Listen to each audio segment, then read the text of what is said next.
সকাল সকাল একদম ঝড় বৃষ্টি, এই ওয়েদার। হ্যাঁ,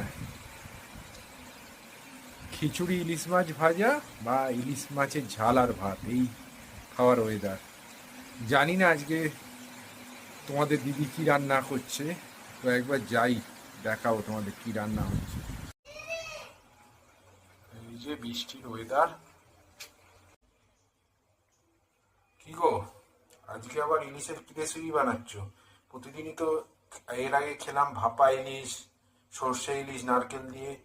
আজকে কিন্তু চটপটে করে একটা ইলিশ বানাও রেসিপি, যেটা খেতেও খুব সুন্দর আর যেটা মনে হবে যে একটা ইলিশের রেসিপি খেলাম। শুনেছি, আগেই শুনে নিয়েছে তুমি আর ইলিশ মাছের সর্ষে দিয়ে নারকেল দিয়ে কাঁচা ইলিশ খাবে না, পাতুরি খাবে না। তাই আজকে একদম হালকা করে খুব সুন্দর একটা বেগুন দিয়ে ইলিশ মাছ করছি তোমার জন্য। প্রথমে সর্ষের তেল গরম করে নিয়েছি। এবারে আমি তেল, হলুদ, নুন, একটু সামান্য তেল আর হলুদ দিয়ে মাখানো বেগুনগুলোকে তেলের মধ্যে দিয়ে ভেজে নিচ্ছি।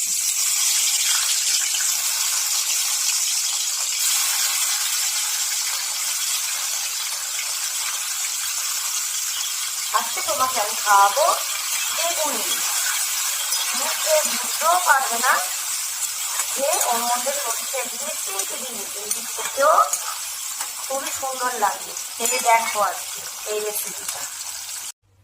এই যে এবারে তেলের মধ্যে সামান্য কালো জিরে আর কটা কাঁচা লঙ্কা দিয়ে আজটা কমিয়ে দিয়েছি, তাহলে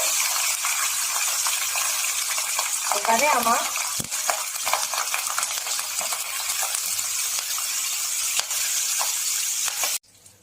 এই যে এটা হলো সর্ষে, সাদা সর্ষে, কালো সর্ষে আর পোস্ত, তিনটেকে মিক্সিতে পেস্ট করে ওটা সামান্য একটু জল দিয়ে আমি পাতলা করে দিয়েছি। এবারে আমি এটা দিয়ে দেবো এর মধ্যে। একদম শুধু জলটা, বেশিরভাগটাই জলই রয়েছে বলে আমি এটা আগে দিয়ে দিচ্ছি।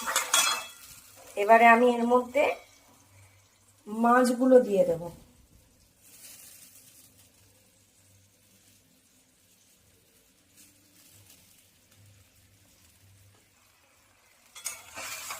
দিয়ে একটু নাড়িয়ে এবারে আমি ঝোলটাকে হতে দেবো কিছুক্ষণ। এরপরে এখানে আমার আছে দেখো লঙ্কার গুঁড়ো, কাশ্মীরি লঙ্কার গুঁড়ো, একটু হলুদ গুঁড়ো,